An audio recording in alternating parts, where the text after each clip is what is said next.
당신이 목숨 걸고 싸워 만든 민주주의가 지금 당신을 배신하고 있다면? 그리고 세계는 묻습니다. Is South Korea's left turning into what it once fought against? 한국의 좌파는 자신들이 맞서 싸웠던 독재로 변해가고 있는가? 1987년 6월 뜨거운 아스팔트 위에서 최루탄 연기를 마시며 독재 타도를 외쳤던 청년들이 있었습니다. 그 청년들이 지금은 60대, 70대가 되었고 그들 중 상당수가 지금 진보 정권을 향해 다시 주먹을 쥐고 있습니다. 그런데 이 이야기는 한국만의 이야기가 아닙니다.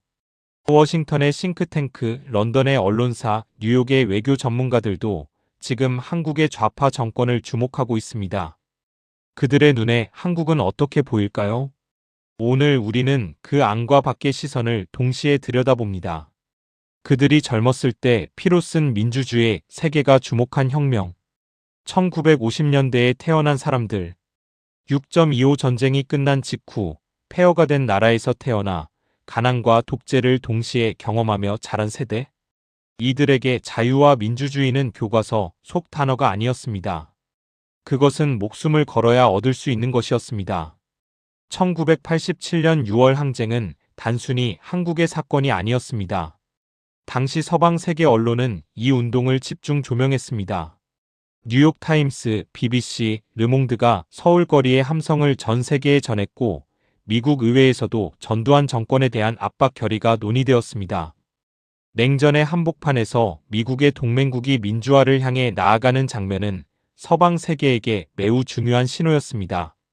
미국의 한국 전문가들은 이 시기를 가리켜 ASIAS Most Impressive Democratic Transition 아시아에서 가장 인상적인 민주화 전환이라고 평가했습니다. 대만, 필리핀과 함께 아시아 민주화의 물결을 이끈 나라로 한국이 언급되었고 이 운동의 주역인 베이비부머 세대는 국제사회의 존경을 받았습니다. 그러나 그 베이비부머들이 지금 자신들이 만든 민주주의의 후예들과 충돌하고 있습니다. 국제사회는 이 아이러니를 예리하게 포착하고 있습니다.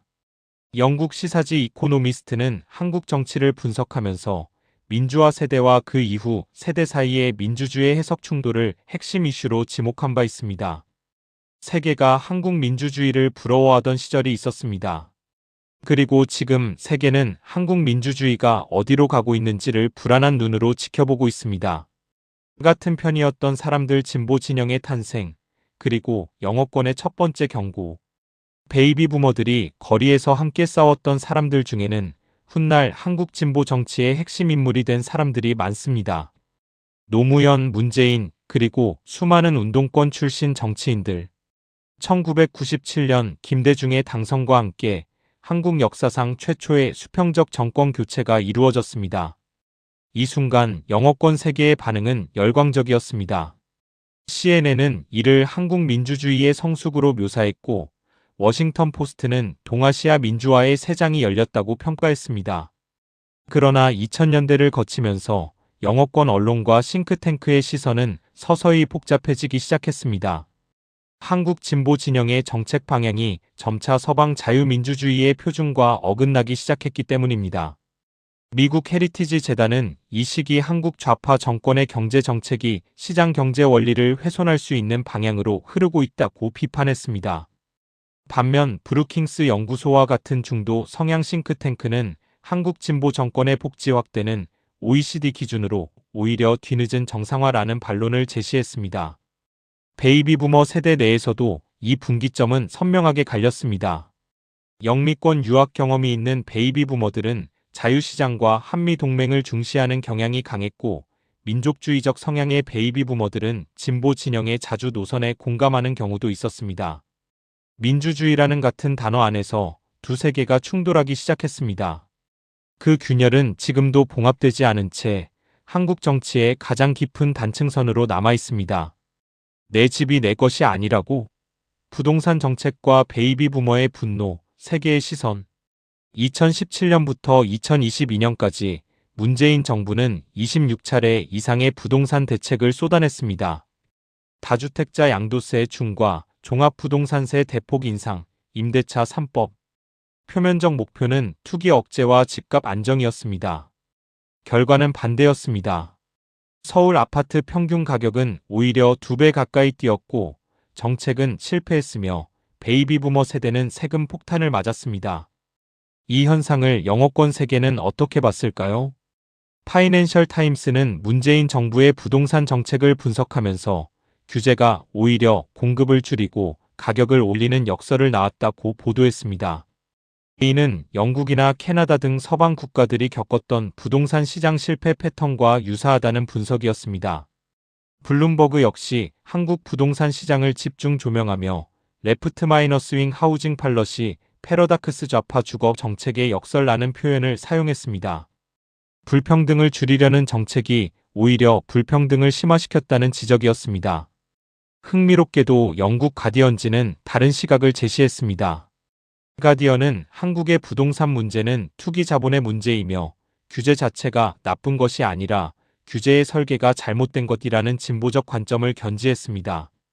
이는 영어권 내에서도 한국 부동산 정책에 대한 시각이 단일하지 않음을 보여줍니다. 그러나 베이비 부머들에게 이 국제적 논쟁은 먼 이야기였습니다. 그들이 체감하는 현실은 단 하나였습니다. 그러나 베이비 부머들에게 이 국제적 논쟁은 먼 이야기였습니다. 그들이 체감하는 현실은 단 하나였습니다. 평생 모은 집 한 채에 세금이 수천만 원이라니. 그리고 토지 공개념 강화, 국유화 논의가 수면 위로 올라오자 베이비 부머들의 불안은 공포로 바뀌었습니다. 미국의 보수 성향 매체 내셔널 리뷰는 이를 두고 한국 좌파의 사유재산권 침해 시도라고 강하게 비판했고, 이 프레임은 한국 내 보수 유튜브와 SNS를 통해 빠르게 퍼져나갔습니다. 국내의 분노와 국제의 비판이 서로를 증폭시키는 구조. 이것이 베이비 부머 세대의 분노가 단순한 감정이 아니라 하나의 거대한 정치적 서사로 굳어진 메커니즘입니다. 저 산 너머엔 뭐가 있나? 대북 정책과 영어권의 냉혹한 평가. 베이비 부머에게 북한은 추상적 개념이 아닙니다. 그것은 피부로 느껴지는 공포이고 가족을 갈라놓은 현실입니다. 그런 세대 앞에 진보 정권의 대북 포용 정책은 어떻게 보였을까요? 이 문제에서 영어권 세계의 시선은 유독 비판적이었습니다. 영어권의 햇볕 정책 평가 이상과 현실 사이. 김대중 정부의 햇볕 정책이 처음 발표되었을 때 영어권 언론의 반응은 대체로 우호적이었습니다. 뉴욕타임스는 이를 냉전의 마지막 전선에서 쏘아올린 평화의 신호탄으로 묘사했고, 김대중 전 대통령이 2000년 노벨 평화상을 수상하자 국제사회는 이 정책에 정당성을 부여했습니다. 그러나 그 이면에서 워싱턴의 시선은 냉랭했습니다. 조지 W. 부시 행정부는 북한을 악의 축으로 규정하며 김대중의 햇볕 정책과 정면으로 충돌했습니다. 미국 내 보수 싱크탱크 AEI 미국 기업 연구소는 햇볕 정책은 북한 정권을 연장시키는데 기여할 뿐이라고 혹독하게 비판했습니다. 문재인 정부의 대북 정책에 대해서는 비판이 더욱 거세졌습니다. 2018년 판문점 회담과 평양 정상회담은 국제적으로 큰 주목을 받았지만 실질적 성과가 없다는 평가가 빠르게 뒤따랐습니다. 미국 외교 전문지 포린 폴리시는 문재인의 대북 정책은 희망을 팔았지만 결과를 내지 못했다고 비판했습니다. 특히 2020년 서해 공무원 피격 사건 이후 영어권 언론의 비판은 더욱 날카로워졌습니다. 월스트리트 저널은 한국 정부가 북한의 명백한 도발에도 불구하고 유화적 태도를 유지했다고 지적하며 이것이 동맹국 미국의 우려를 키우고 있다고 보도했습니다. 베이비 부머 세대의 시각과 영어권 비판의 교차점. 흥미로운 것은 영어권의 이 비판이 한국 베이비 부머들이 느끼는 감정과 상당 부분 일치한다는 점입니다. 북한의 핵 개발이 계속되는 동안 대화만 강조했다는 비판, 도발에 미온적으로 대응했다는 비판. 이 논리는 한국 내 보수 유튜브와 영어권 안보 담론에서 동시에 공명했습니다. 반면 영국 가디언, 미국 네이션지 같은 진보 성향 영어권 매체들은 다른 목소리를 냈습니다. 한반도 평화는 대화 외에 방법이 없으며 한국 진보 정권의 대화 노선은 용기 있는 선택이라는 평가였습니다.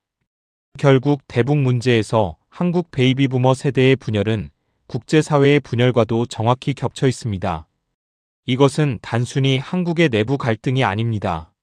냉전 이후 세계 질서 속에서 아직 해결되지 않은 분단의 문제가 한국의 세대 갈등이라는 형태로 표출되고 있는 것입니다.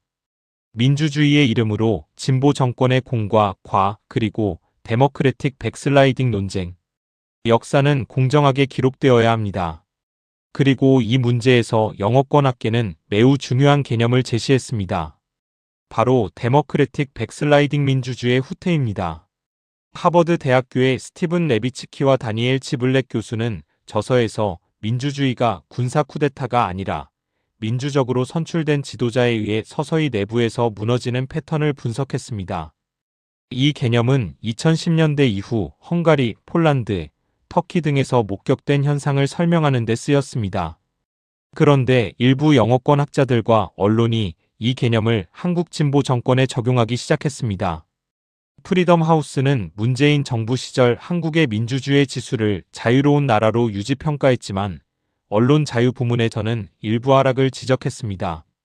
국경 없는 기자회는 한국의 언론 자유 순위가 집권 초기보다 하락했다고 기록했습니다.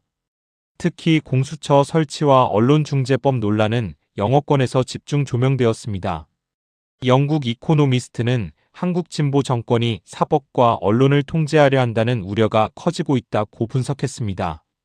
미국 외교위원회 CFR도 한국 민주주의의 견제와 균형 시스템이 시험대에 올랐다는 보고서를 냈습니다. 그러나 반론도 강력했습니다. 워싱턴 포스트 칼럼니스트들은 보수 진영이 민주주의 후퇴 프레임을 정치적 무기로 남용하고 있다고 비판했습니다. 박근혜 전 대통령 탄핵과 구속이라는 사건 자체가 민주주의 시스템이 작동하고 있다는 가장 강력한 증거라는 논리였습니다. 베이비 부머 세대가 느끼는 진보 정권의 민주주의 훼손감과 영어권 학자들의 데모크래틱 백슬라이딩 논쟁은 서로 다른 언어로 같은 불안을 표현하고 있습니다. 이 일치는 단순한 우연이 아닙니다. 민주주의가 성숙할수록 그것을 지키기 위한 논쟁도 더욱 정교해져야 한다는 역설적 진실을 보여줍니다. 세대의 이름으로 586과의 갈등, 그리고 영어권이 본 운동권 엘리트의 문제. 한국 정치에서 586세대라는 말은 이제 영어권에서도 그대로 통용됩니다. 뉴욕타임스, 파이낸셜 타임스, 이코노미스트 모두 한국 정치 분석에서 586 제너레이션을 원어 그대로 사용합니다. 그만큼 이 개념이 국제적으로도 독특한 한국 현상으로 인식되고 있다는 뜻입니다. 영어권 언론이 586세대에 주목한 계기는 주로 두 가지였습니다. 첫째는 조국 전 법무부 장관 사태입니다. 2019년 서울대 법대 교수이자 문재인 정부의 핵심 인사였던 조국 전 장관을 둘러싼 자녀 입시 비리 의혹은 영어권 언론에도 대대적으로 보도되었습니다. CNN은 이를 한국에서 가장 치열한 정치 전투 중 하나로 묘사했고, BBC는 민주화 운동 출신 엘리트가 자신들이 비판했던 특권을 누리고 있다는 역설을 보도했습니다. 뉴욕타임스는 한 발 더 나아가 조국 사태는 한국 진보 엘리트들의 위선을 드러낸 사건이라고 분석했고, 이 표현은 한국 내에서도 광범위하게 인용되었습니다. 둘째는 부동산 문제와 운동권 엘리트의 이중성입니다. 영국 이코노미스트는 문재인 정부의 강요들 중 상당수가 다주택자였다는 사실을 보도하며 집값을 잡겠다는 정부 관리들이 정작 여러 채의 집을 소유하고 있었다는 점을 신랄하게 지적했습니다. 이 국제적 비판은 베이비 부머 세대의 분노와 완벽하게 공명했습니다.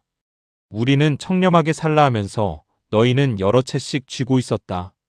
이 분노는 단순한 감정이 아니라 국제 언론이 확인한 사실에 근거한 것이었습니다. 영어권 학자들은 이 현상에 샴페인 소셜리즘 샴페인 사회주의 또는 리머진 리버럴리즘 리무진 진보주의라는 표현을 적용하기도 했습니다. 겉으로는 평등과 분배를 외치면서 실제로는 자신들의 특권을 향유하는 정치 엘리트 집단을 가리키는 말입니다. 한국 진보 정권이 이 비판에서 자유롭지 못하다는 것이 영어권의 중론이었습니다. 베이비 부머 세대는 이 국제적 언어를 몰랐을 수도 있습니다. 그러나 그들이 체감한 분노는 정확히 이 개념들이 가리키는 현실을 짚고 있었습니다. 그래서 그들은 어디로 갔는가? 베이비 부머의 정치적 선택과 국제적 맥락. 2022년 대선 윤석열 vs 이재명. 불과 24만 표 차이의 역대급 초박빙 승부에서 베이비부머 세대의 표심은 결정적이었습니다. 60대 이상 유권자의 압도적 지지가 윤석열 당선을 이끌었습니다. 영어권 언론은 이 결과를 어떻게 해석했을까요? AP통신과 로이터는 이 선거를 세대 전쟁의 결과로 규정했습니다. 2030대는 이재명, 60대 이상은 윤석열. 이 세대 균열은 영어권 언론이 주목한 핵심 서사였습니다. 뉴욕타임스는 한국의 선거는 경제정책 실패에 대한 베이비부머들의 심판이었다고 분석했습니다. 파이낸셜 타임스는 더 큰 그림을 제시했습니다. 한국의 정치 지형은 서방 민주주의 국가들이 공통적으로 경험하고 있는 패턴, 즉 고령 세대의 보수화와 젊은 세대의 진보화 사이의 분열을 보여주고 있다는 분석이었습니다. 영국 브렉시트, 미국 트럼프 현상, 프랑스 정치 분열과 같은 맥락에서 한국의 세대 균열을 읽은 것입니다. 흥미로운 것은 윤석열 정부 출범 이후에도 영어권의 시선이 마냥 우호적이지는 않았다는 점입니다. 이코노미스트는 윤석열 정부를 분석하면서 한국 보수 정권도 민주적 규범을 충분히 존중하지 않는다는 우려가 있다고 지적했습니다. 워싱턴 포스트는 한국 정치의 진짜 문제는 좌우를 넘어선 정치 시스템 자체의 과잉 대립이라는 구조적 비판을 내놓았습니다. 그리고 2024년 윤석열 대통령의 비상계엄 선포와 탄핵 정국. 이 사건은 영어권 전체를 충격에 빠뜨렸습니다. CNN, BBC, 뉴욕타임스가 일제히 한국 상황을 긴급 타전했습니다. 가디언은 이를 한국 민주주의 역사상 가장 심각한 헌정 위기 중 하나로 규정했고, 영국 의회에서도 한국 상황에 대한 우려 발언이 나왔습니다. 베이비부머들이 진보 정권을 심판하기 위해 선택한 보수 정권이 또 다른 민주주의의 위기를 만들어낸 것입니다. 이 아이러니 앞에서 베이비부머 세대는 다시 한번 깊은 배신감을 느꼈습니다. 그리고 영어권 세계는 한국 민주주의의 회복력을 다시 한번 시험대에 올렸습니다. 세계가 지켜보는 한국, 그리고 우리가 찾아야 할 언어. 이 이야기를 여기까지 따라오신 여러분께 묻고 싶습니다. 영어권 세계는 지금 한국을 어떻게 보고 있을까요? 어떤 시선은 한국을 아시아 민주주의의 모범으로 여전히 존경합니다. 군사 독재에서 촛불혁명까지, 그리고 탄핵이라는 헌정적 해결까지. 이것은 세계 어느 나라도 쉽게 흉내낼 수 없는 민주주의적 성취입니다. 또 다른 시선은 한국 민주주의는 아직 미성숙하다고 우려합니다. 비상계엄, 탄핵, 세대전쟁, 좌우 극단화. 이 반복되는 정치적 경랑이 한국의 국가 이미지와 경제적 신뢰도를 갉아먹고 있다는 분석입니다. 그리고 가장 예리한 시선은 이렇게 말합니다.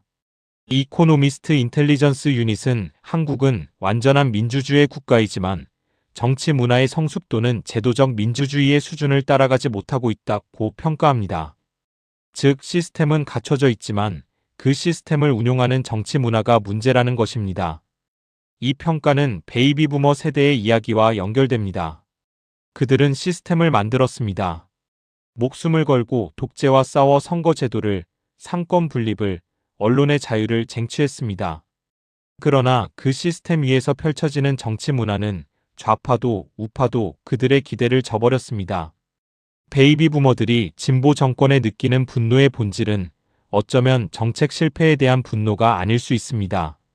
그것은 우리가 만든 민주주의를 제발 제대로 써달라는 절박한 외침일지도 모릅니다. 영어권 세계가 한국을 지켜보고 있습니다. 그들은 한국이 다시 한번 저력을 보여주기를 기대하고 있습니다. 1987년 그날처럼 거리의 시민들이 역사를 바꿨던 것처럼 당신이 목숨 걸고 싸워 만든 민주주의는 아직 끝나지 않았습니다.